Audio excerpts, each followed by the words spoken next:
Alright, welcome back. Chapter 5, where we'll cover communication. Our overview is EMS Communication System, communicating with the system, team communication and dynamics, and therapeutic communication. Case study intro. EMTs are taking a mid-morning break when the relative quiet of the crew quarters is broken by the tone that alerts them to an impending dispatch.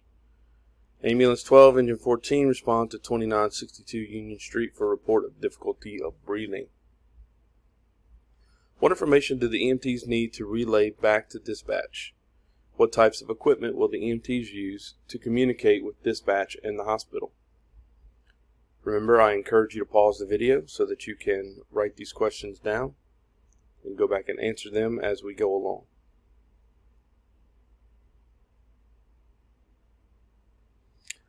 Introduction. Every EMS call involves communication. Radio communication involves specialized communications equipment. EMTs must be able to communicate effectively with patients, family members, bystanders, team members, and other healthcare providers. Okay, the EMS communication system. Components of the EMS communication system. One is the base station. It serves as a dispatch and coordination center. High power output of 80 to 150 watts. This is sort of what a station looks like. Some of them are more advanced. This is an old picture, probably from 2010. It was very high tech back in the day, but now there are huge TV monitors instead of little computer screens. And they're all over. One dispatcher may be looking at 6 to 8 monitors, like flat screen monitors, and they have maps, and they have weather, and they have GPS tracking, and they have call logs. They have all kind of stuff that they're monitoring at one time, so that they can better assist us. A land mobile radio system is either vehicle mounted. And it's a transmitter and a receiver. You can also be handheld. Lower power than base stations, and it's got a 10 to 15 mile range. This is old information again. I'm just going to be honest with you. The range, just give you an example. Acadian Ambulance dispatches from Lafayette. And they're lower region dispatchers from Lafayette. They have one in Shreveport as well, but Lafayette reaches all the way from into Texas, all the way to the east coast of Louisiana, southeast Louisiana. Okay, small two-way radio installed next to the driver's seat in ambulance and can be used to contact dispatch. Again, old information. They've gotten away from the in-vehicle radio systems. They no longer exist. Everyone has a mobile radio that they clip on their side. And this is basically two-way radio communication with EMS to the hospital. Again, may be the case in some places, but usually you pick up a cell phone and you call the hospital. You call like a recorded line. And then you'll punch in the hospital code and it'll dial the hospital for you. The portable radio is handheld transmitter and receiver. It's used when EMTs are out of the vehicle. Limited transmission range. And the transmission can be boosted by the use of a repeater. Now, the one thing about these radios, and they're way more high tech than they used to be, especially when this PowerPoint was written. But the reason why they go to just a mobile radio instead of the in-car or in-truck and mobile is because sometimes you forget when you get in the ambulance to turn your radio off. So you'll reach for the mounted radio, and when you key it up, it'll just give a bunch of feedback. So instead of doing all that mess, they just did away with the one that they mount inside the vehicle. That way you can keep the portable on, because your portable radio battery will last 12, 14, 16 hours. You keep it on, and you never have to turn it off. And you just get in and out of the vehicle with it. And that's what they look like. Well, some of them. The newer one's a lot more advanced. Repeaters. We still use repeaters. They receive a lower power transmission and amplify them to achieve greater radio range. So a lot of repeaters now are mounted on cell phone towers. And basically what happens is you key the radio up, your power is lower than the base station. So the repeater will pick it up and then amplify it so it can reach the base station. It says located in vehicles or at fixed sites. That's correct, but mostly the only time you're going to see them located in vehicles is going to be like during a hurricane or some kind of natural disaster where they have to mobilize repeaters and stuff like that. Alright,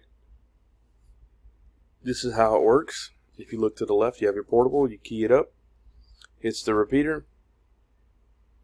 Repeater sends the signal to the base station, dispatch center, and so forth. Just sends a signal all the way to where it needs to be. It's kind of a crappy picture, but all you need to worry about is it goes from here to the repeater to the base station. And if there's one in your vehicle, it goes from there to the repeater to the base station. This is just the dispatch center console they're trying to show you, which is very, very out of date. I'm going to have to write Pearson and tell them to update their PowerPoints. Okay, digital equipment. It allows more radios to operate on crowded frequencies, utilizes encoders and decoders, includes mobile data terminal that can transmit messages at the push of a button. Mobile data terminals, and this is called MDTs for short. You will definitely see these either in a laptop, tablet form, and they're really good. You'll write your you'll look at your call information, get your address of where you're going, your map and everything, and as you can see in the picture on the left, the person on the right that's not driving is the one operating the MDT. So yeah, they definitely don't want you driving and operating that thing. But anyway,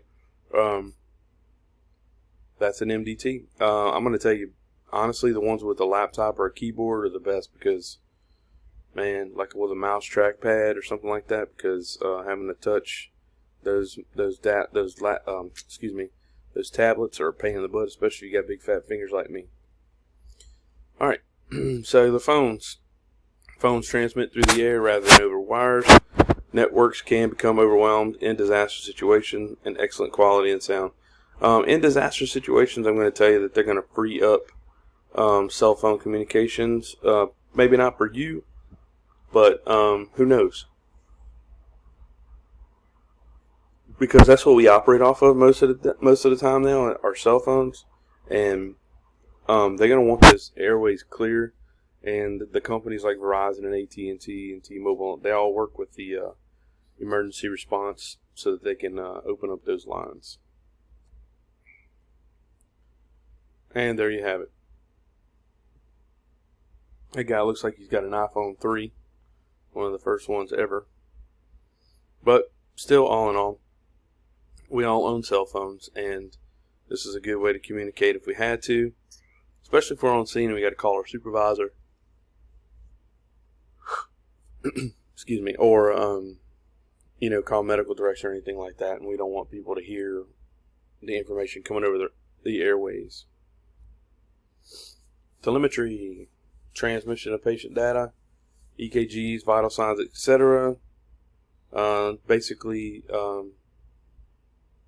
we replace this with Bluetooth now. So and cellular data. When we write our PCRs now, we hit upload, and they upload over the Wi-Fi in the truck and go over the interwebs and go wherever they need to go. Same thing with EKGs, vital signs. It's all done through Wi-Fi. You transmit right from the monitor on the truck. It's pretty cool.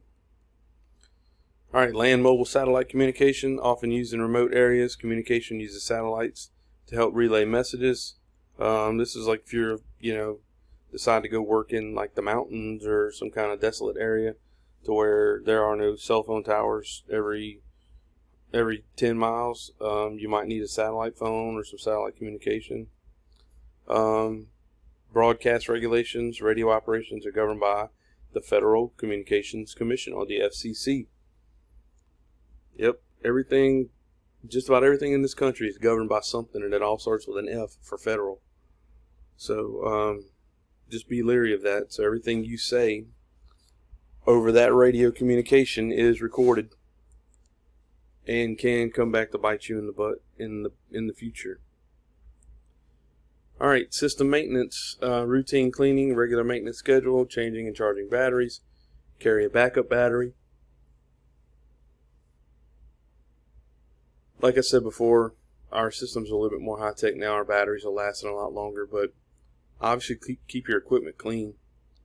It's just a hygiene thing too, but you don't want to have to turn that thing on or switch the channel or something like that, and the button doesn't turn because it's full of fruit snack that you dropped on it, 3 days ago. Regular maintenance schedule, that's going to be done by somebody who has some kind of electronic certification. They're going to come in and check all the radios and do systems checks and all that stuff, so you're probably not going to have to worry about that. Now, if it starts acting up, you might want to notify your supervisor and let them know.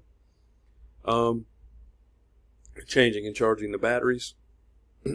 Obviously, we have a practice where at the end of the shift, when we're done, we change the battery for the guy coming on to relieve us, because it's just a nice thing to do.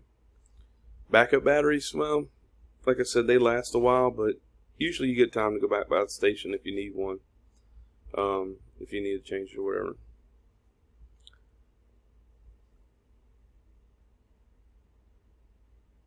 Okay, what piece of radio communication equipment amplifies a lower power radio transmission and rebroadcast it at a higher power?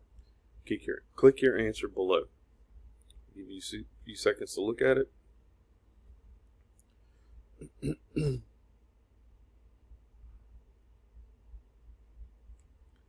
Alright, if you chose repeater, you are correct.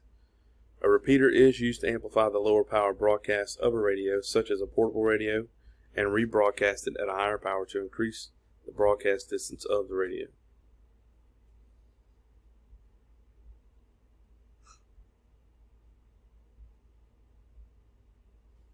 Alright, back to the case study. Krista uses the portable radio to acknowledge the dispatch. Once the EMTs are in the vehicle, Barb pushes the status button on the mobile data terminal.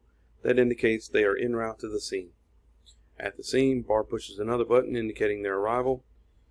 The EMTs check the scene for safety and proceed to the door of the residence at the dispatched address. So I'm just going to go over this really quick. It says she pushes the button of status. Pushes the status button, lets them know they're going, lets them know when they got on the scene, and then when they leave, they're going to push another button to let them know they're en route to the hospital.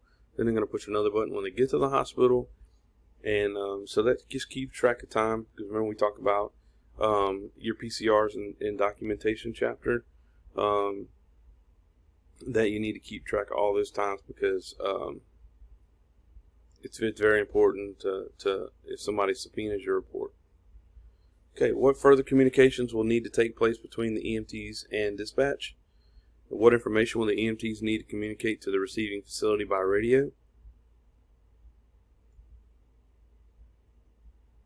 And what role does communication play in transferring patient care at the hospital? All right, so go ahead and pause and write those questions down.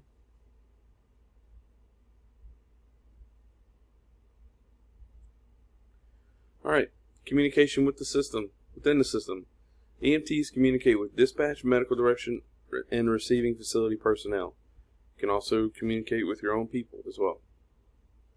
Okay, so here's a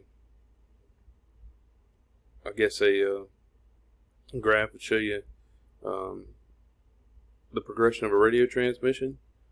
EMS dispatch transmits the call to EMS unit. They acknowledge. They notify dispatch they're en route.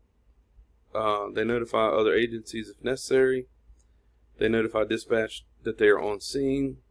They contact medical direction if they need to report the patient's condition.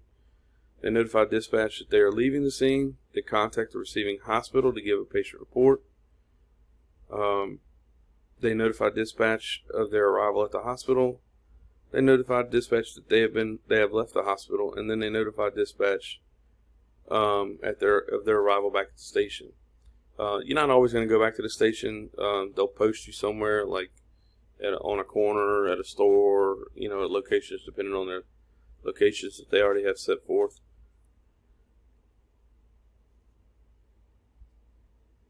So basically, when you leave the hospital and you tell them you're available, they will say, post, I don't know, just using an example,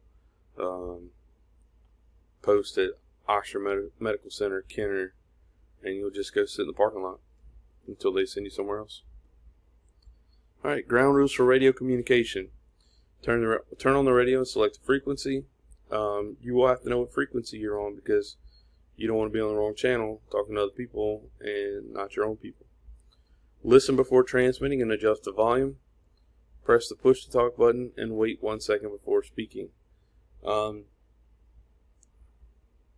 Always listen if you turn the radio on before you say anything, because you don't want to interrupt something that's already going on unless it's an emergency. It just throws everything out of whack. It's called radio etiquette. Place the microphone 2 to 3 inches from your mouth. Speak slowly, clearly, and calmly. Yeah, do that, because if you put it really close to your mouth, it sounds like you swallowed it on the other side, on the other end, whoever's listening, trust me. And it's really jumbled and loud, and nobody can understand what you're saying. The unit you're calling should respond with go ahead or stand by. Go ahead means just that. Go ahead with your information, and then stand by means wait. Oh, that's a nice picture. I'm sure they staged it, but still, good example of how not to put the radio too close to your mouth. All right, keep your transmission brief. You don't need to go into all these details. Say what's important and get off, because if somebody else has an emergency or something like that, they need to be chiming in. Be organized. Use plain English. Avoid slang and jargon. So even myself, I'm not picking on anybody, but sometimes we talk with slang and we have our own way of doing things. Well, that's not how we're going to be doing it on the radio, because not everybody speaks the way you speak, and there's nothing wrong with the way you speak. I'm just saying not everybody understands your slang, or your jargon means the different types of words you use. So that's why they say use plain English, so that everybody's on the same sheet of music when it comes to speaking, and everybody can understand everybody. When a number could be confusing over the air, follow it with the digits. For example, 13 would be stated 13.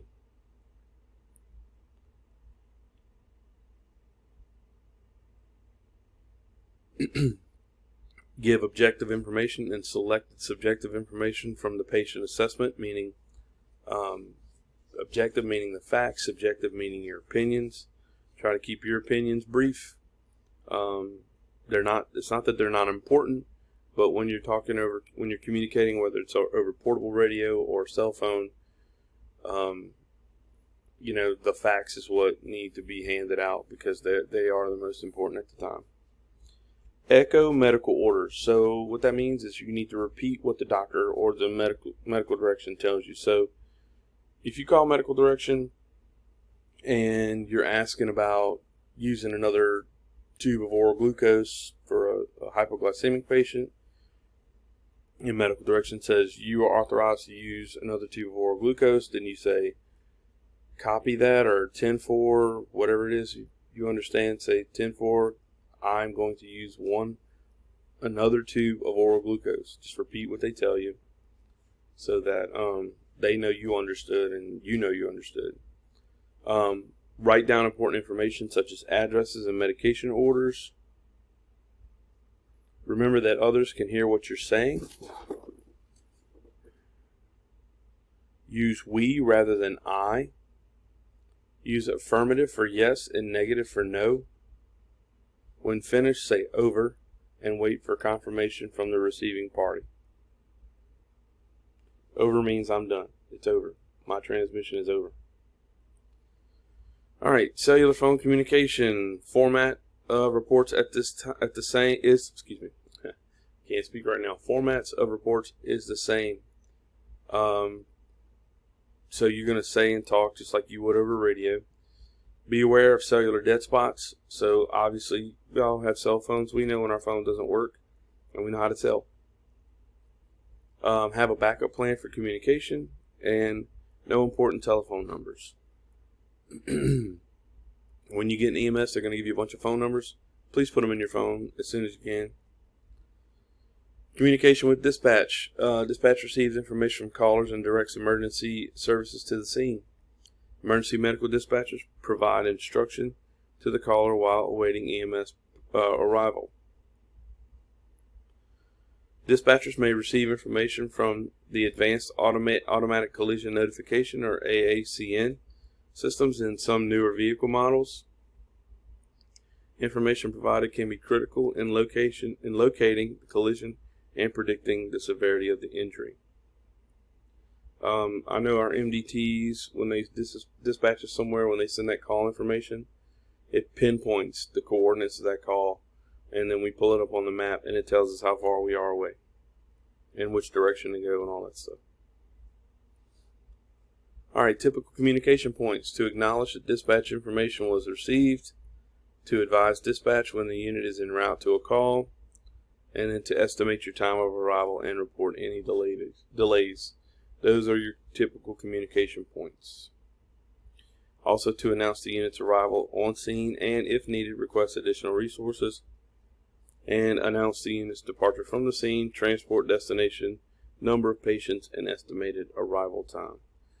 I know all this information seems like, man, there's so much information, but I'm telling you, it's only going to take one time that you don't get all this information and you don't have all these times logged, that something is going to happen and a patient's going to complain, and they're not going to be able to tell where you were, when you were there, how long it took you to get there, and then it's going to be your butt on a chopping block.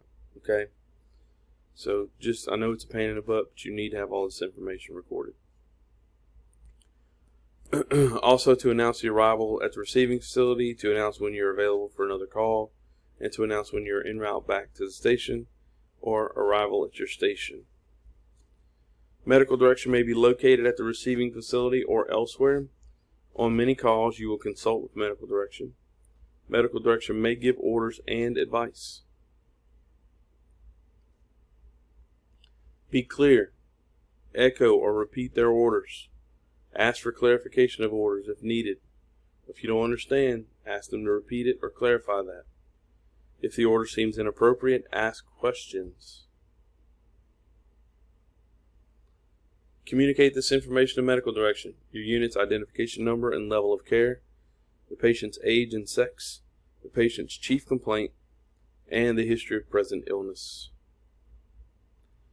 The history of present illness is basically what's going on with the patient at this time, and you need to tell them a history about what's going on right now. Give them the details. Give them the patient's past medical history, their mental status, their baseline vital signs, and exam findings, what you find during your exam. What did you do? What kind of emergency care did you provide? Patient response to emergency care, patient's current condition, the request for further interventions if you need to, and your estimated time of arrival.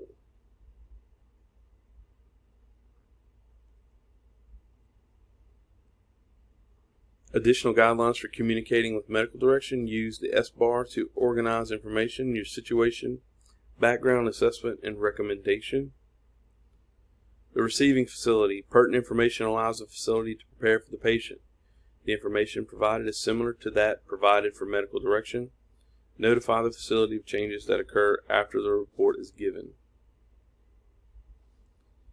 Alright, so when you get to the hospital, you're going to be giving a report either to a nurse or a doctor.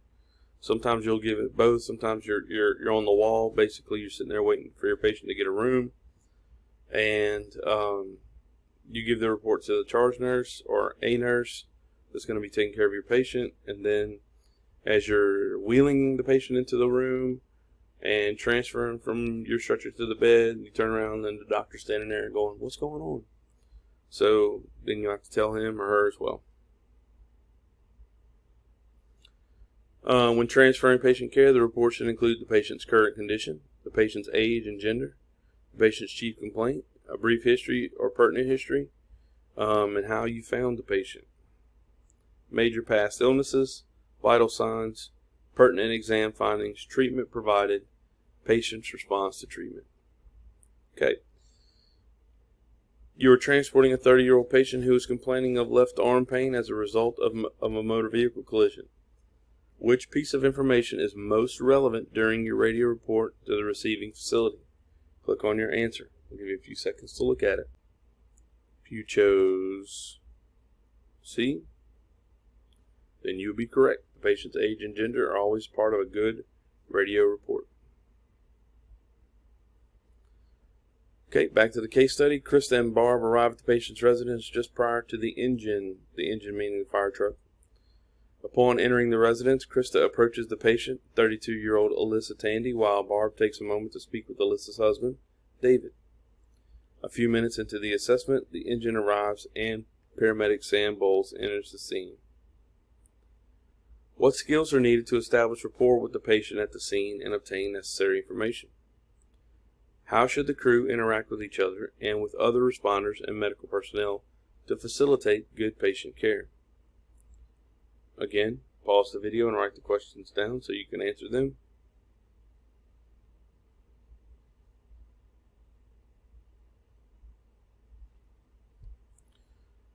Okay, team communication and dynamics, taking charge. EMTs must be able to confidently take charge. When you get on scene, that is your scene. I don't care if there's policemen, I don't care if the President of the United States is on scene. If someone is sick or hurt or injured, guess what? You are the most important person to that patient, not anybody else. EMTs interact with fire, rescue, law enforcement, and other healthcare professionals. The EMT must be the advocate for good and proper patient care. All right, radio codes. Some advantages. They can shorten radio airtime, can provide information clearly and concisely. They can allow for privacy by transmitting information not easily understood by bystanders. Means you talk in codes so the bystanders can't understand what you're saying. Because some information you tell bystanders will freak them out, and then you'll have, a bunch of chaos on your hands. Disadvantages. They're useless unless they are understood by all in the system. So if you're using codes and you're speaking to somebody that don't understand them, well, it's just like you're speaking a different language. Medical communication may be too complex to be conveyed in codes. We already speak enough codes and acronyms in the medical field, so it's going to be hard to use that in code over the radio. Some codes are used infrequently and must be looked up. Times. Clocks must be accurate and synchronous. Military time system is generally used. So, military time goes on a 24-hour system, and it starts at midnight. And at midnight is 0001, and then 1 a.m. is 0100, then 2 is 0200, 3, 4, 5, 6, 7, 8, 9 are all 0, whatever the number is. And then when you get to 10, it's 1000, then 1100, then 1200 would be noon. 1300 would be 1 p.m. 1400 would be 2 p.m. Just like it says 1427 hours. That's 2:27 p.m. And so forth until you get to 23, which would be 11 p.m. 0030 is 30 minutes after midnight. So military time is something you probably need to look into learning. I'll see if I can't find a better way, some kind of references for you to help learn that. But it's something you need to learn. It's basically 24 hours, and it's just a different time. Instead of saying, well, it's 1 o'clock. Well, is it 1 a.m. or 1 p.m.? If I say it's 0100, you know it's 1 a.m. If I say it's 1300, you know it's 1 p.m. Radio terms. Frequently used words or short phrases are used to concisely convey meaning. Examples include break, clear, copy, ETA, and 10-4, landline, standby, and over. Landline simply means call me on the phone instead of talking on the radio. The principles of patient communication. Therapeutic communication fosters a positive patient relationship. Message is composed of thoughts, ideas, information, and emotion. Many factors can influence how a person interprets these messages. The communication process. Sender encodes a message. Receiver decodes the message. Feedback received by the sender helps to determine if the message was received as desired. Techniques to improve provider and patient communication. Facilitation, clarification, summary, and explanation. I know this sounds like we're going over freshman English again, but these are all, if you can put these in your brain to help you communicate with the patient, just remember that the better you communicate with the patient, the more success you're going to have in the field. Facilitate the patient, get down to their level. You may have to kneel down next to them and, make eye contact. Don't talk over them and be all loud and forceful. Clarification, if they ask you something or if they tell you something, clarify. Make sure you ask clarifying questions. Summary, let them know what you're going to do. Hey, this is where we're at right now. This is what we're going to do. And if they want to know why, then you explain it. Silence. Sometimes being quiet, letting the patient talk, is one of the best things you can do, because you're going to get a lot more information that way. Empathy. Sometimes you may be able to sympathize with them. Most of the times you will not be able to sympathize. So you will have to empathize. You will feel for their pain and their sorrow, but you won't know exactly how they feel or what they're going through, because you've never experienced it. Confrontation. Sometimes you'll be met with confrontation with the patient, whether it be good or bad, so you have to be able to handle that. You have to be able to confront the patient. When you don't walk up on the scene, just stand in the background. You're there to do a job. Find your patient, get over there and do your job. Facilitated communication. You're going to communicate with the patient based off of their medical condition, and there'll be plenty enough time to make small talk on your way to the hospital when your assessment is done. People at an emergency scene may be experiencing high-intensity emotions, which can affect communication. Use the 3 C's: confidence, compassion, and cooperation. I'm telling you, these 3 work. I can promise you, been out there, done it, got the t-shirt.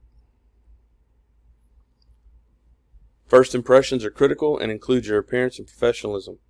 You go in there, look like a big ball of chewed up bubble gum and your uniform's wrinkled. It's not a good first impression. Go in there with a bad attitude towards your patient, not a good first impression. If you're having those kind of days, maybe you should stay home or pull yourself together so that you can treat your patient, and then when you're done, go back to having your bad day. Just being honest. Introduce yourself, your team, and ask the patient's name. Please introduce yourself. If you don't get that whenever you go do your registry skills, they're gonna ding you on that, because that's an important thing. Is don't just walk up, start throwing a blood pressure cuff on somebody and poking on them, and you haven't even told them who you are. It kind of freaked me out too. Determine what he or she wishes to be called, and use the patient's name. Usually when somebody gives you their name, it's probably the name that they want to be called. Hopefully. Obtain permission to treat. Remember, get consent. If the patient refuses, seek to understand the reason, which may be related to fear or defense mechanisms. So if your patient's scared to be treated, well, try to calm them down a little bit. Be wary of defense mechanisms. Like if you deal with an autistic patient, they're going to have some defense mechanisms. And little kids and elderly people are going to have some defense mechanisms. Okay, when you make contact, speak clearly, calmly, slowly. Use plain language that avoids jargon. Speak professionally and with concern and compassion. Respect the patient's privacy. Limit interruptions in communication. Be aware of your position relative to the patient, body language, and the use of space. Control the physical environment, if possible, for the amount of noise and light. Be courteous. Give choices when possible. Actively listen to your patient. Be honest with your answers and statements made to the patient. When you interview your patient, conduct the interview to gain information. Knowing what questions to ask is key, and we will cover those later on, I promise you. Use of interviewing techniques allows you to gather necessary information. Nonverbal communication, like posture. Position yourself in relative to the patient. Convey a message of concern. On the left is good. On the right, he looks like he's mad at the world. Distance, intimate tone. You got to get up in your patient's business sometimes, but if they're alert and oriented and stuff like that, and you're all like in their face 2-3 inches, and you're trying to listen to them, so that might get a little too close. So just be careful.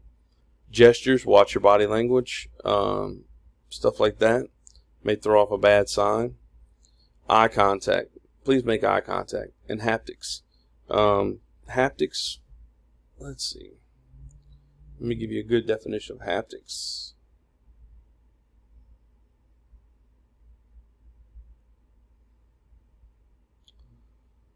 A haptic is the use of technology that stimulates the senses of touch and motion, especially to reproduce in remote operation or computer simulation. So, whenever you are assessing your patient, you're using equipment, let them know what you're doing. Tell them, hey, this is what's going on. I'm going to check your blood pressure. I'm going to use my stethoscope to listen to your lungs, and they can understand what's going on.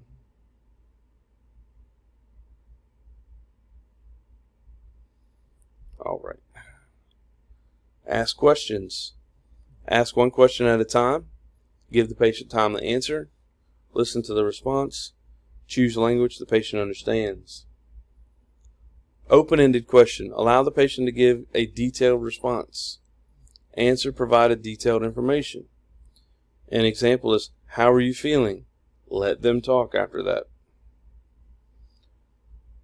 Close-ended questions, also called direct questions.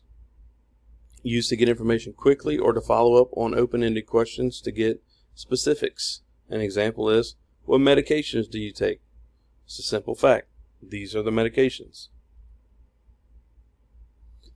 Considerations in interviewing. Do not ask leading or biased questions. Do not interrupt the patient. Be aware of too much talking by you or the patient. Do not provide false reassurance. Do not give inappropriate advice. Do not ask why. Questions that imply blame, like, well, why did you let him back in if you knew he was going to beat you? Or, why did you take the drugs if you knew you were going to overdose? Don't do that.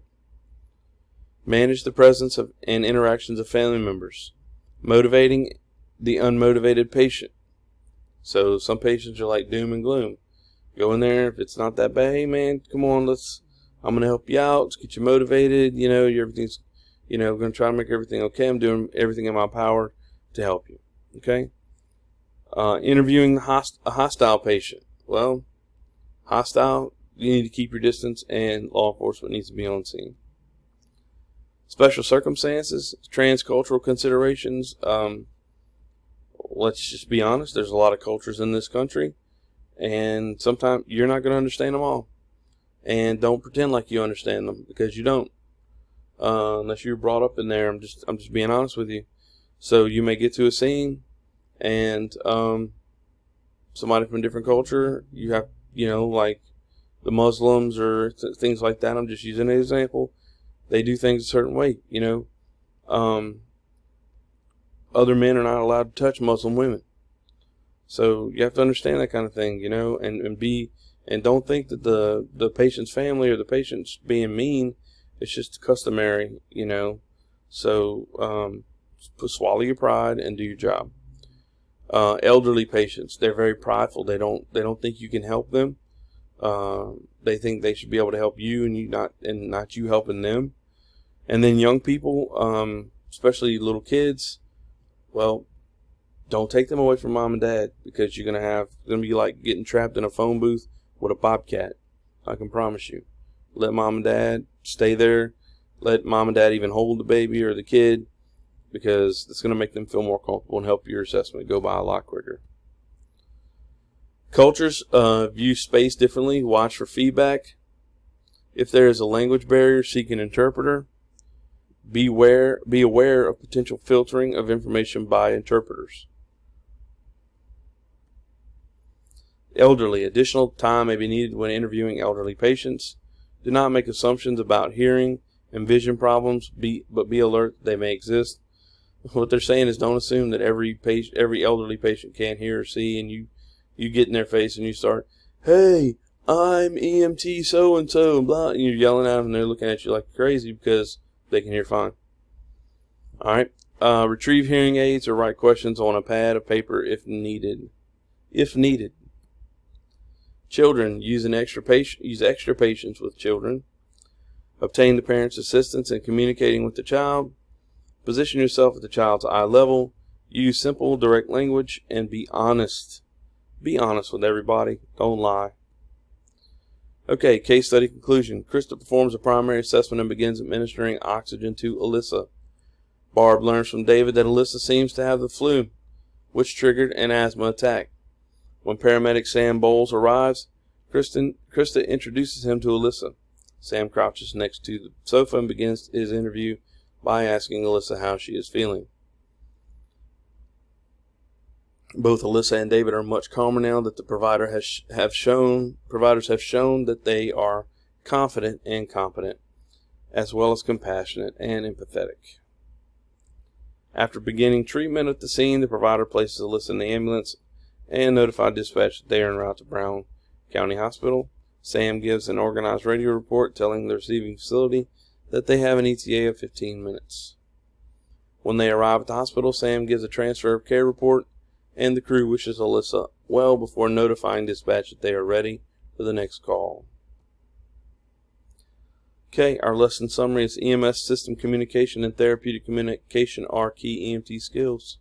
Radio equipment including base stations, mobile radios, portable radios, and repeaters. Follow basic ground rules for radio communication. EMTs communicate with dispatch at key points during calls. EMTs communicate with medical direction and personnel at the receiving facility.